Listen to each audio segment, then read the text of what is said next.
Hello everyone, this is Hasler Talk. Today our special guest is a young man. He's studying theology. He wanna become a pastor after that. His name is Jeremy Janvier or JJ. Hello JJ, how are you? I'm fine. How are you? I'm good. Before that, I wanna thank you to come here to accept our invitation to come to our talk show. So, how do you describe yourself? I would describe myself as determined, focused, and I can't think of a third one. I guess fun to be around. Yeah. Yeah. How long you have you been studying theology? I just finished my sophomore year, so about Okay. 2 years. Okay. Why theology? Why not math or biology? Why theology? I don't know. It's just ever since I've been since I was a kid, I had a comfort in learning more about God, and so I guess it was my calling because it's with theology. It's like the one subject I want to learn more. It's one thing that I excel in, honestly. So, since the beginning, you know that you want to study theology to become a pastor or to know more about God? I've known I wanted to study theology since I was 10. So Then, yes. or was the motivation behind that? Well, the main motivation would be all the pastors that I Okay. listened from, who encouraged me, mentored, and were great mentors to me. So, by yourself, did you realize that you have a talent or special gift to become a pastor? Well, not entirely by myself. My parents, my church, they encouraged me. Mostly my parents. They led me down the path of faith, mostly. So they led me to.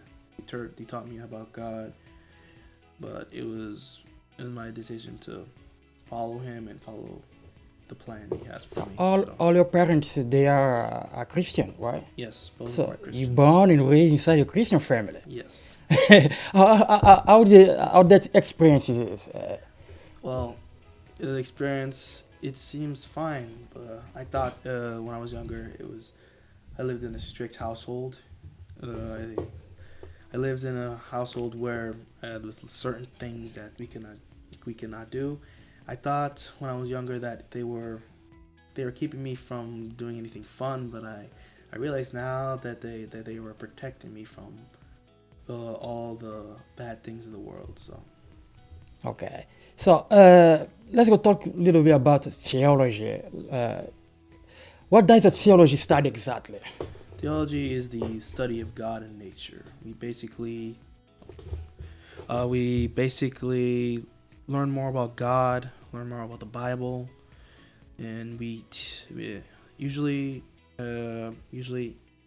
theology majors at any university usually go to become a minister, a pastor. Some become Bible workers or teachers. Okay. So what's a different branch of theology? Different area that you can focus instead to be just a pastor. You can choose some area inside the theology to follow. Different branch. What's a different branch you can find inside of theology? Well, like, what do you mean? All different branches? Yeah. I guess theology that's focused more on the youth, of how the youth can be more active in ministry. So. Okay. So last Saturday, you preached in the church. You said that study theology is a very complicated. Why is it complicated? You have algebra on it, or there's a maths on it? Why is it complicated? It's after 2 years at Andrews University, I realized how very difficult it is. I mean, as a theology major, you have to learn Hebrew, you have to learn Greek, you have to study your Bible constantly. You gotta understand the history behind the Old Testament, the history behind the New Testament, and you gotta you gotta have. You can't just have like. What I learned at Andrews is that faith will get you to the door, but having the motivation to stay is another thing. Okay, so we talk about theology. We have talked about religion. So I want to ask you, what's the purpose of religion?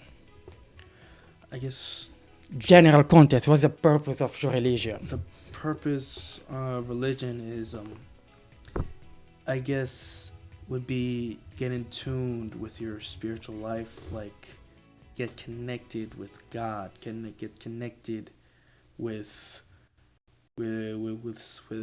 something or someone that's higher than yourself. When you put something above yourself. Okay, so this is a simple question. Why you have too much different kind of religion nowadays?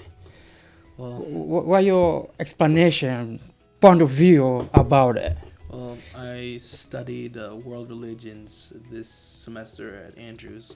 What I learned is that everyone has a different view on God. Some believe that there are multiple gods. Some believe that there's not one. There's no any gods, but Yeah. like great teachers who received enlightenment. It's like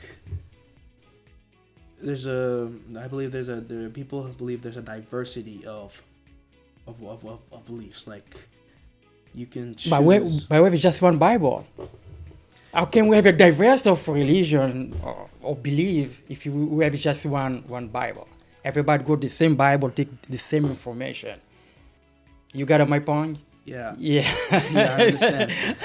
I understand. See, like what I learned is that you can bits of different faiths, different religions actually correlate with each other. They they're like connected. Christianity has different footholds in faith. For example, there's three faiths that derive from the Middle East from Abraham. There's Judaism, there's Islam, and there's Christianity. All of them overlap. See, Muslims believe that Jesus was a prophet. But there is another book. It's a Quran, right? Yeah, the Quran. Yeah. They believe that Jesus was a prophet, not the Son of God that Christians believe. And Judaism doesn't believe that Jesus was neither a prophet or any divine being. So but Judaism, Islam, and Christianity all believe that Abraham was the father of the nation. faith. Yeah. Father of the nation, father of the faith. Yes, exactly. Okay. So now we have two different people that believe in God, people that believe in God. So what evidence we have that about God existence? Well, there's various types, there's a lot of evidence that God exists. Even science supports that God exists, because the only way that God created the world is through science. God made the laws of physics, used the laws of physics to create everything. I heard something about I heard a pastor talk about how he was talking about him and another atheist were talking about the existence of God. Yeah. They were saying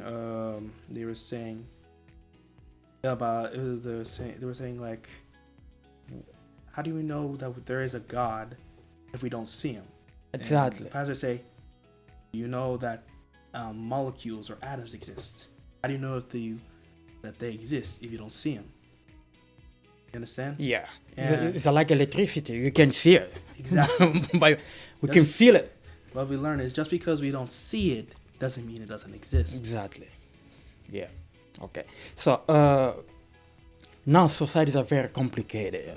How does religion influence society? Our religion influence society. So we have a lot of change nowadays.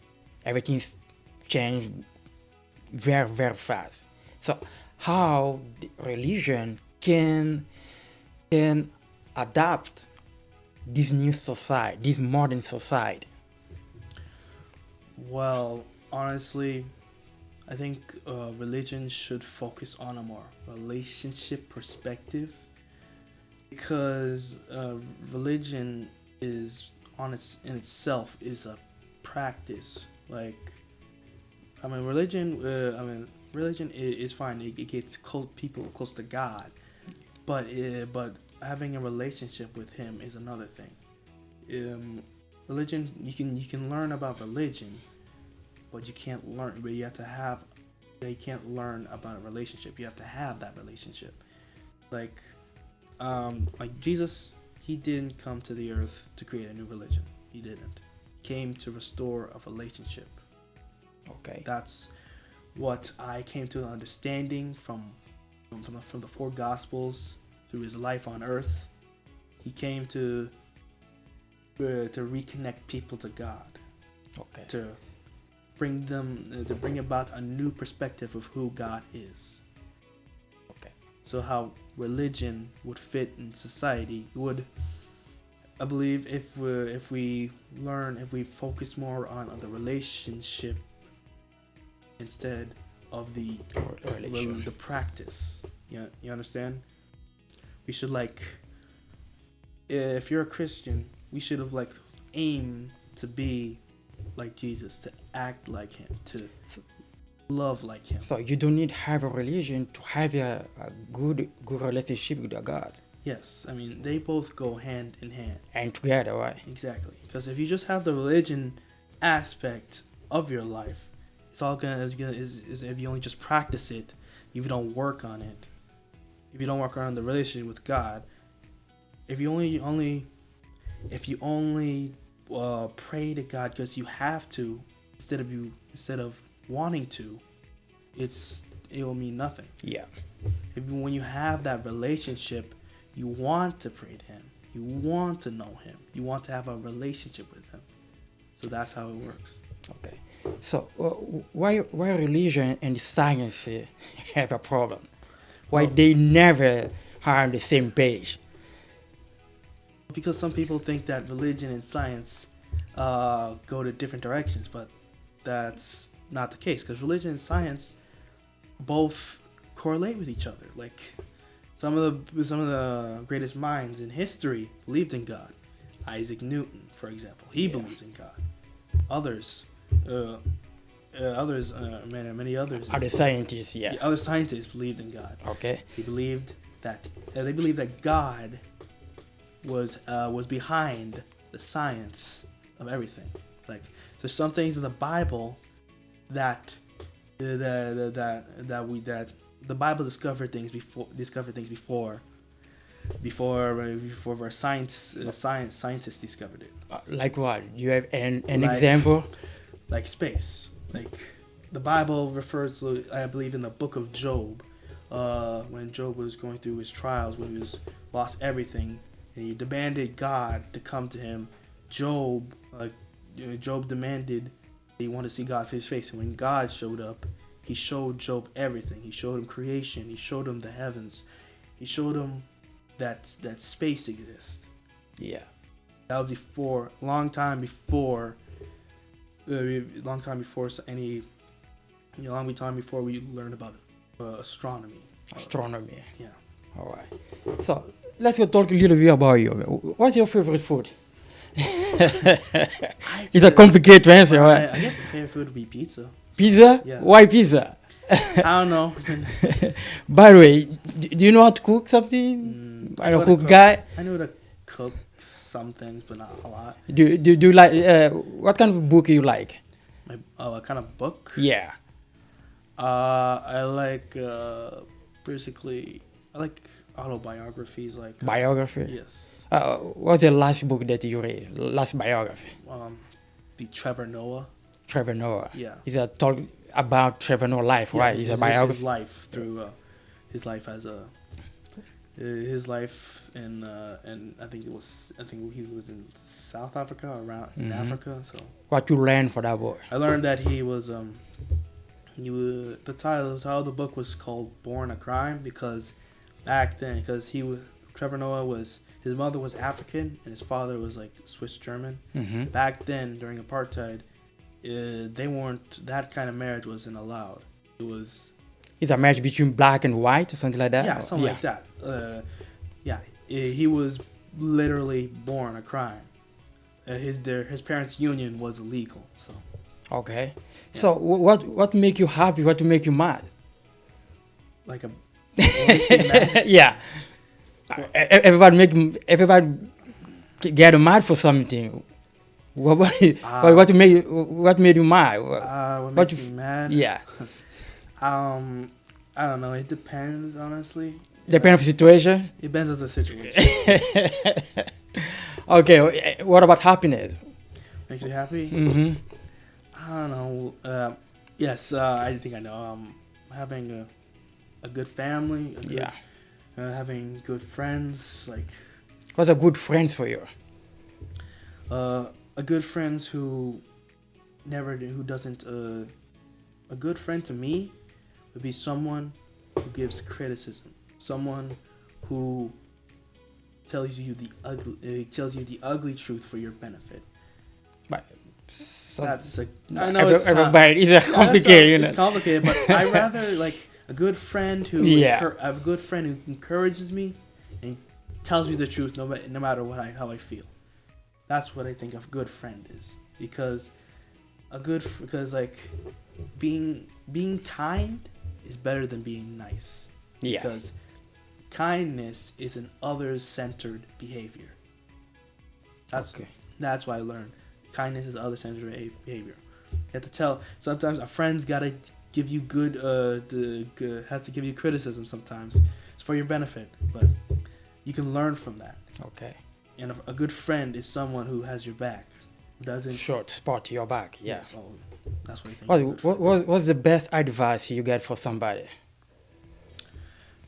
The best advice, it's probably this advice probably has been Came from about, friend or from father, mom? from my parents, but I think this advice has been talked about all the time. Like just be yourself. Don't be the expectation of what others want you to be. Just be who you think you are. Just be who you are and don't be anyone different. Okay. Are you organized people? Organized guy? Are you organized guy? I'm pretty sure about that. Are you a good student? Yeah, I try my best. Top student? I wouldn't say that, but Why not? because I'm not like the top students, but I'm determined. I try my hardest in the classroom. So Okay. How do you define success? What's a success for you? well, usually success for me just have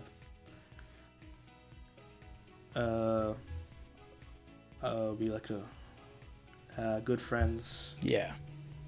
Have a good family. I guess being respected by others. I mean, like people when they think of success, they think like a billionaire or millionaire, like a lot of money. Like success have a different definition for. You can have all the money in the world, but if you don't have the people in your life that matters, the people that knows who you really are, then all that money is mean nothing. Okay, but it's not a problem having money, right? It's not problem. There's no problem to make money. So it's not that. You just gotta always focus on your priority. Yeah. Your priority is not the money you make. It should be the people in your life. Yeah. Okay. So, do you have a girlfriend? No. But I'm trying. For option or? No. Or you busy focusing in the college? I'm mainly focusing, but I try to gain more friendships. Probably gain a relationship. Yeah. What kind of girl you like? What kind of type of girl you like? Call your attention. It's a tough question, man. A girl that I like was one who's funny, who has a great personality, who's selfless. What do you mean with a great personality? Like she Personality can be anything. I know Okay. personality. Yeah. I mean, like when I think of personality, like they're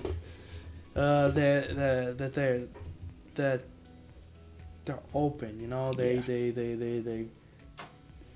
not. I don't know, not shallow, but like it's hard to think about. Like understandable. Someone I can relate to. Okay.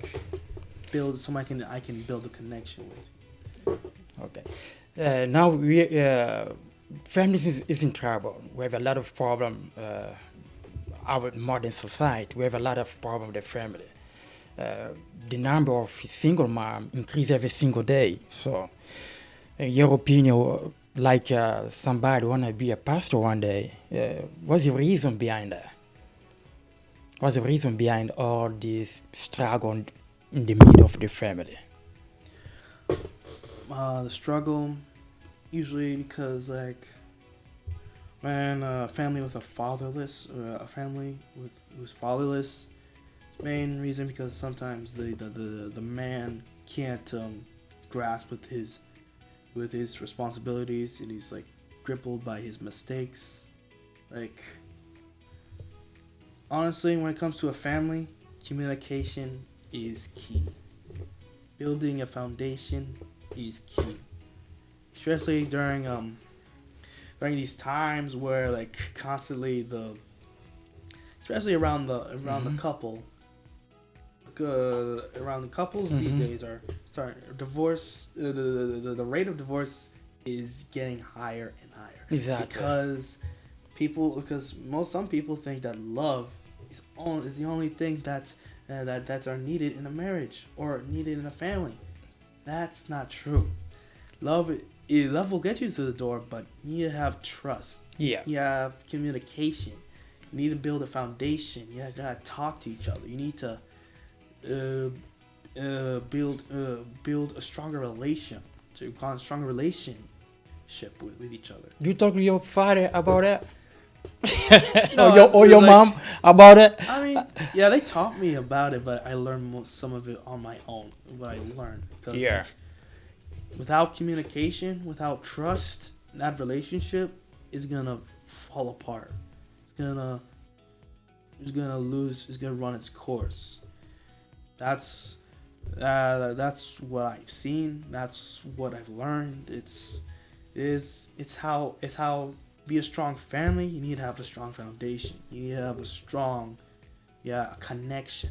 Okay. Do you have a brother and sister?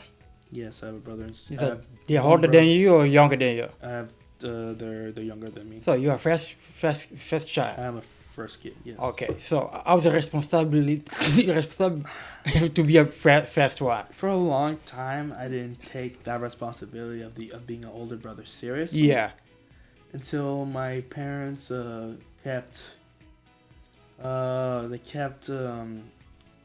teaching me to step up, to learn more, because my responsibility as the older Do you think brother, they follow your steps, something like that?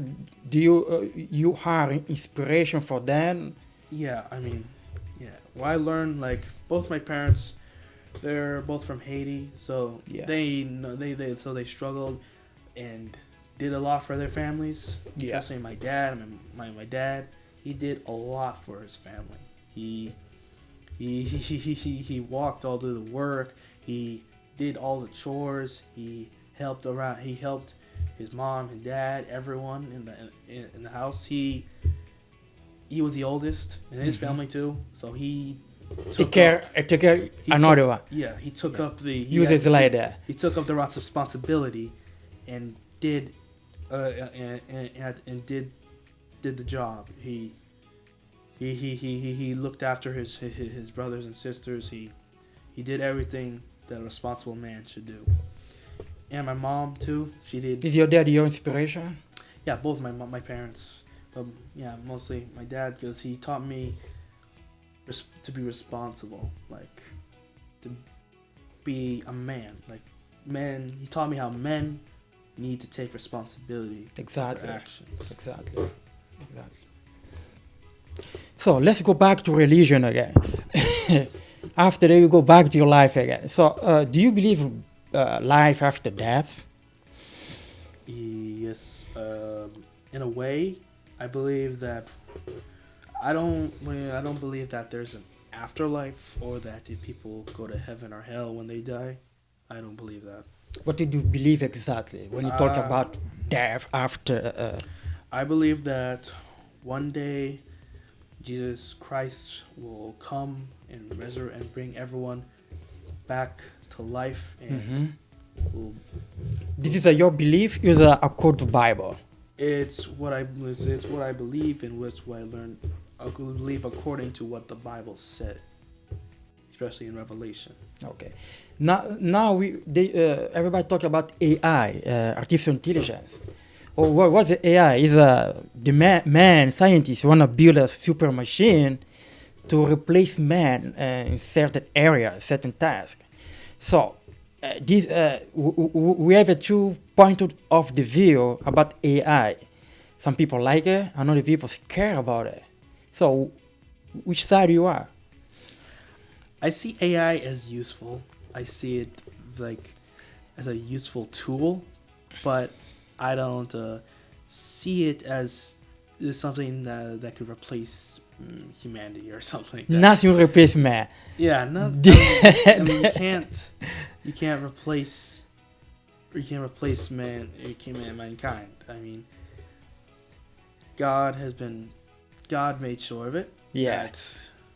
That we've been here for a long time. So I think AI, I see it as a tool. I think it's best used as a tool. Okay. Another thing that you have been talking about, so society now they have been talking about, is the possibility to have a life in another planet. Do you believe that? I mean, it's a complicated answer, right? Yeah, it is a complicated. I don't believe that there'll be a time where we colonize other planets. Yeah. Things like that. I think probably not until after Jesus comes. That's what I believe. Because everything that the Book of Revelation told us about is going to be on Earth, not on other planets. So according to what the Bible says, I don't think so. Okay. So our time almost done. So the last question I have for you: what's your life philosophy? How do you wanna go with your life? Well, I just wanna respect others. Want to respect myself, of course. The golden rule: do to others as you want them to do to them, and be kind to everyone. That's my philosophy. That's what I believe. That's what is according to the Bible. Yeah. It says. Okay. I try to live up to. I'm trying to live up to live up to like what Jesus, who he was, who he is. Because one day when you die, everybody will die one day. How do you want to be remembered in your community? How do you want people remember JJ? Like what? I guess I want to be remembered who someone who helped others. I mean, I honestly don't want to be forgotten. That's for sure. I want to be remembered as someone who loved his family, who loved his friends, who loved caring about people. Okay. Nice. So, JJ, do you want to become a pastor? So, be a pastor is a lot of challenge, a lot of responsibility. So, are you ready? I mean, I hope so. I hope that we'll be ready.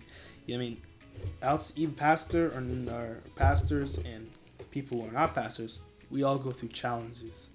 Exactly. Jesus said himself that in this world we are going to have challenges. Yeah. But he said that he's overcome the world. So whatever challenges that we faced, He's already faced them. He's always going to be there with us. Okay, JJ, you are a very smart man. And thanks for coming today. Unfortunately, we have to close today, but I will call you another day if you are available to come here. We talk about another thing. Okay, we don't have to talk about religion all the time. Okay, we can talk another thing. So okay, thanks a lot, man. Thanks a lot.